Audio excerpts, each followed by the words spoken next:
So this is my marker of my measurements off of the property line. Now, the measurements aren't 100% exact. I haven't gotten the markers down. I haven't run like an unbroken straight line between the points. So this is kind of, you know, approximate, but I've tried to err on the side of safety and do the, the best I can with the information that I currently have. But this would be the innermost point corner of my little cabin shed build, which I'm hoping to begin immediately. So here's our marker where I said is the corner. And if you look over here, this is where I estimated the property line is. Right over here, right there is our pin, at least to the best of my abilities to determine. So I kind of like looked there, straight through here, and right down there to my other pin. And I think I'm actually probably a foot over, maybe more, maybe a couple of feet over. But again, since I don't have it laid out specifically, I'm erring to the side of safety. And, having a little more buffer probably isn't a bad thing. So I went with that mark. And then for this one, to get the location of the long property line, right around where this is hanging. Actually, I used this tree right here to put my tape on, and you can see I have tape there, and way down in there I was accidentally hitting buttons on the camera. That's good. Way over here you can see right up in there somewhere is another one, and there's our pin right over there again. So I kind of just made a line and did the same thing, measured it, and I'm pretty sure, once again, that even measuring from this tree, I'm still a foot or two over, maybe even more than that. And so from this tree to that marker is actually just over 15 feet, which, if I haven't said already, 15 feet is my buffer that I have to have off the property line. So let's assume that's the case, that I've got the measurements right and the markers right. This would be the closest corner to the property line. It's going to go that way, and of course this way. So yeah, I've already been over here. As you can see, I made that marker and stuff, and I've been clearing and whatnot. I would have liked to have documented it, but we've been having little spurts of rain. I recorded some bits earlier about the driveway, which I'll splice in here, because I know everyone's dying to see updates on the driveway situation. But anyway, couldn't do it because of the rain, so I just went ahead and did this, and we've got a little bit of a break, a little bit of sunshine, so I'm going to try to show you the important parts, which there are none. So anyway, what I'm going to be doing here is measuring out the dimensions that I came up with. It's technically 8 by 12. It's going to be like a shed, because I need somewhere to put all these tools and everything, / workshop / office cabin kind of thing, somewhere that I can use as like a base of operations to do the work that I need to do, maybe some different work that I just want to do, whatever. And it'll give me a good practice, I hope, for building, since I have very little experience. I've done some stuff with building and working with wood, but it was pretty minimal and quite some time ago. So I don't want to jump into building a house based on that little bit of experience and watching YouTube videos. I know people do it, but this is going to be really useful for me if I can get it done, because I really need somewhere to store the tools, with the chainsaw dumping over and leaking oil out into the back of the Jeep and everything. It's just a pain having to carry tools around everywhere I go all the time. So that it will be a big relief to get something to put the stuff in. And as far as, how we'll use it beyond that, time will tell. So before we continue with the excitement here, we're going to take a little break for our sponsor, the driveway. I did some more cutting since the last time we were here. Don't know how well it shows. Oh, let me make sure I'm zoomed all the way out from this angle, but we're not going to spend too much time on the whole driveway thing here, but I moved my line and it has caused there to be quite a gap, and it does seem to be kind of following the slope of the driveway here. As you can see, it goes up and meets the ground where I have it, and as I do this, you know, it is sloping down, so it's just getting further and further away from the line. So I'm kind of wondering if I need to rethink either how much material I need, which I mean obviously I'm going to need to rethink that, or if my original idea for the driveway would be a better way to go. Anyway, before we get into all that, we had quite a bit of rain since the last time, and something kind of cool, if you can tell that right there, I think is a deer track.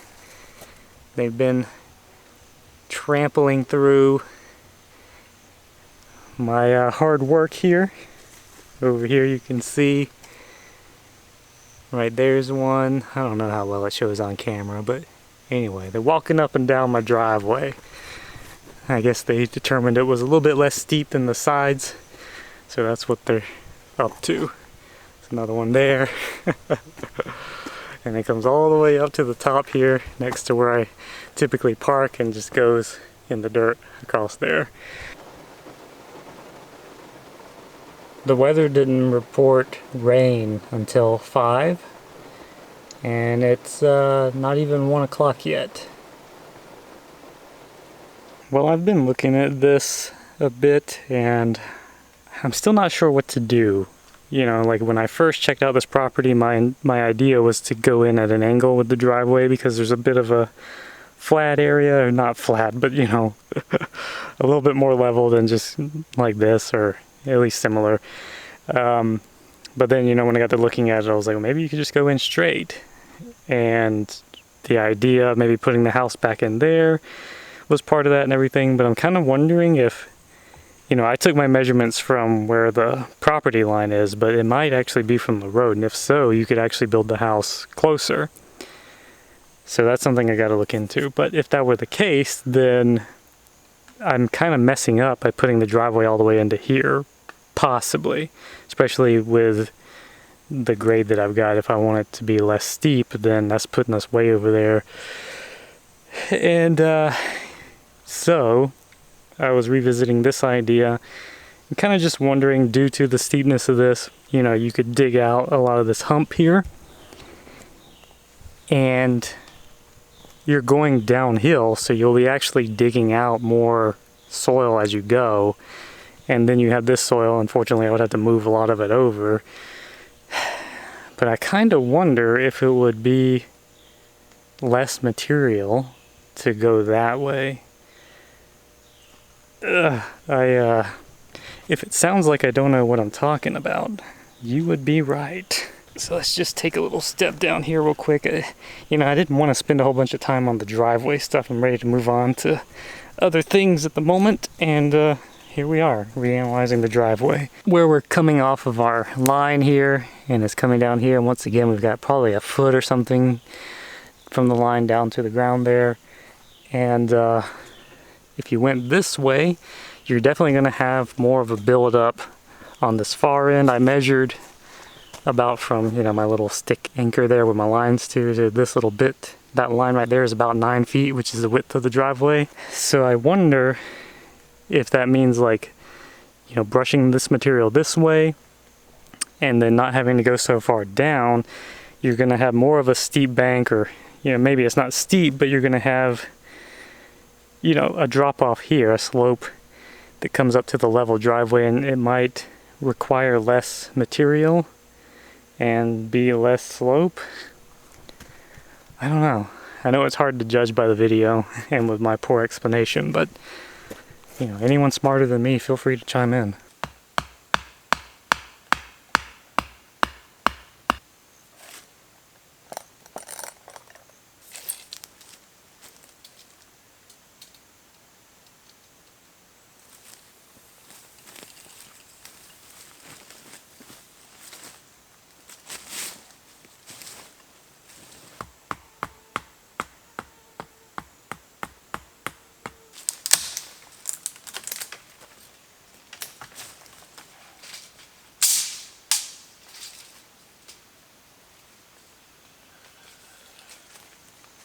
Thought I was done with the clippers, but isn't it always the case that when you put something away, that's when you're going to need it?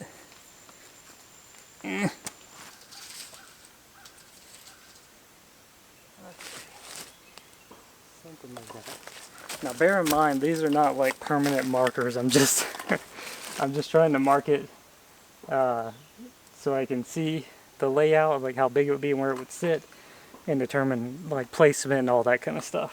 When I am prepared to do the actual markings, I will be coming back with the string line and more appropriate stakes or some kind of, you know, marking tools, and you know, do a little bit better job.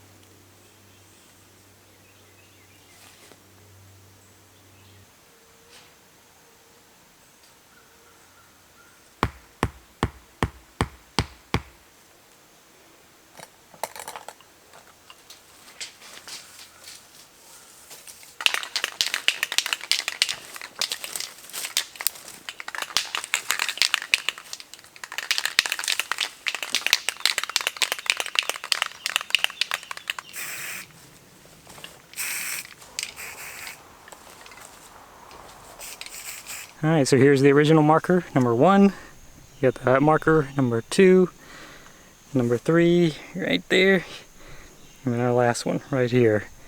So that's the basic layout, and again, it may not go right here. This is just the general area, like as close to the property markers as I was thinking, but I would actually move it over a little bit. Who knows? Like, I don't really like how this corner is kind of intersecting with this tree, so moving it over a few feet that way might be a little bit better. So have a little bit more clearance there. Maybe have like this corner here be more like right there. Come over here, and there's a little bit more, I don't know, I kind of feel like this is a little bit more of a clearing. Have to get rid of this old busted up tree. Ooh, yeah, nice. One of the things I've been trying to look out for is like which way the trees are leaning and where their branches are and everything. This tree here, that's down by our 4th corner, as you can see, is kind of leaning this way, so you definitely wouldn't want to build here, just in case it ever decides to go. You have that bigger tree there, but it's actually kind of leaning towards the property line, so that's good.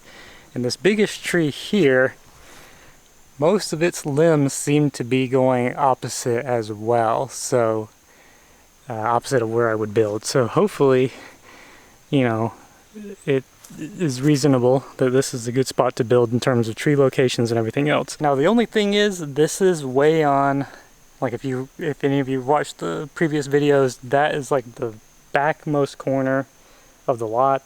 So we are on like as far back as you can possibly go on this lot. So that means, and due to the unlevel terrain, like there's no way, even if I get the driveway done and can get a vehicle down onto the property, there's no way I'm getting a vehicle over here, most likely. So it's not that far, but due to the terrain and everything, maybe, you know, if I get this all cleaned up and everything, it'll be better. But it's gonna be a little walk. I gotta carry everything in to over here. And I don't even know, due to the topography we're dealing with here, if like a wheelbarrow or anything like that would be very helpful. So, yeah, it'll be a little bit of a trek, a little bit more work. But I do like the privacy, you know, if I'm over here working, if I do anything over here, I'm not up by the road, I'm not having people kind of right there coming up on me wondering what I'm up to and things like that. And, you know, using it as an office or anything, I have it, you know, all to myself back here on the back side of the property, at least until someone comes over right here and builds. So I don't know if I really covered it, but it's 8 by 12. The design that I have is going to be actually 8 by 8 of like an interior building with a 4-foot deck over here, and then it's going to have a loft up here in the sky, as you can see in my virtual illustration. And that will be the full 8 by 12, but of course you're going to have like a couple feet opening for a ladder or whatever to get up into the loft. My intention is to go at each corner digging a footing, and maybe like halfway down. So basically every 6 feet on the length you will have a footing. It's just a shed. I probably could just bury posts, but what I was thinking of doing is pouring a little bit of concrete and solidifying some brackets into them to hold the posts so the posts aren't in direct ground contact. But I would still use treated just because there doesn't seem to be much of a price difference right now, so I guess why not? If there's a reason not to, let me know. But one of the cool things, you know, that I'm interested in with this idea is, like, if I have a deck right around here, let's say, if I'm sitting over here, I come out on the deck, it's not like an amazing view, but it's pretty tranquil. You got the little gully that washes through the property here, and you have all this kind of land there and whatnot, and then maybe during the winter time when all the leaves are down, there will be some mountain views through there a little bit. So like up in the loft, if we put a window on this side, you might be able to look over there and see some mountains during the fall and winter or something, I don't know. All is hypothetical. I have no idea what I'm talking about. Close enough.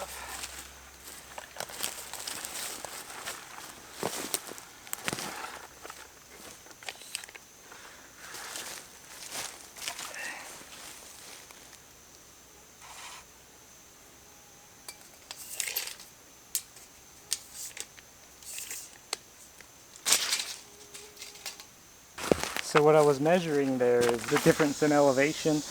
I assume at the top I want probably there to be at least a foot of clearance from the ground. What I was measuring from is actually a little bit more than that. It's about 13 or 14 inches, so you know that might be fine. And of course, if I'm not building right here, then it could change a little bit. But to eyeball that as relatively straight or level, this came up to approximately about 4 foot 3 inches. So fortunately with this build I wouldn't be doing like concrete piers all the way up and have to use sonotubes and stuff. That's just way too much concrete to lug over here. But I would put concrete footings, brackets, and then I'm thinking 4x4s. I would like to go up higher to like a 6x6, but I don't know, I kind of wonder if that's kind of overkill for this and the way it'll be used. So right now I'm just estimating for 4x4s. If that's a bad idea, let me know. I'm planning to use 2x8s to span across this, so 8 feet, an 8 foot span for 2x8s. And then there'll also be, like, you're going to have the 4x4 stilts, pilings, whatever you want to call them, 4x4 going across for beams. And so your 2x8s going across are going to be nailed into the rim joist, if I'm using these terms properly, as well as be resting on what's left of the 4x4 as long as I get the measurements accurate. So to me, that sounds like it would be enough, because I've seen people build with less and it seems to be working for them. But I could be really mistaken.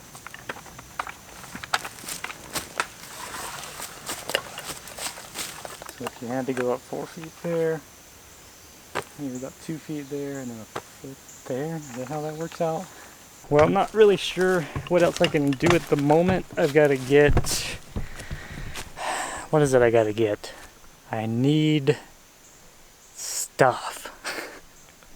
I gotta cut these trees down, and I've got to, actually I could probably just go ahead and do that today. I've got to get materials after that, I guess, and then figure out exactly where I'm gonna put it. I already have my string line. I'm actually probably gonna cut it, and that's neither here nor there. It's a very insignificant detail, and why I mention it, I don't know. Okay, so we got the chainsaw. Let's see if we can get some of this done. I don't know if you can hear it, but the rain has begun once again. So far it's not too bad. The tree canopy is shielding us a bit. Look at, can you see all that oil that this thing leaked? It's just everywhere. It's caked onto the bar. I honestly need to clean it because it was spewing oil, you know, just from use. You can see in there. I don't know if that's a defect or what. And I think when it fell over, it was even like this. I'm not sure. I don't think it fell this way, where it could come out of the cap. I don't know where it leaked from, or maybe it was like pulling up in it somehow. I don't know. Anyway, I'm going to try to cut some of this without destroying the camera or hurting myself. I forgot my eye protection.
Dislodged me chain. I don't know if I can get it back up on it without having the tool or not.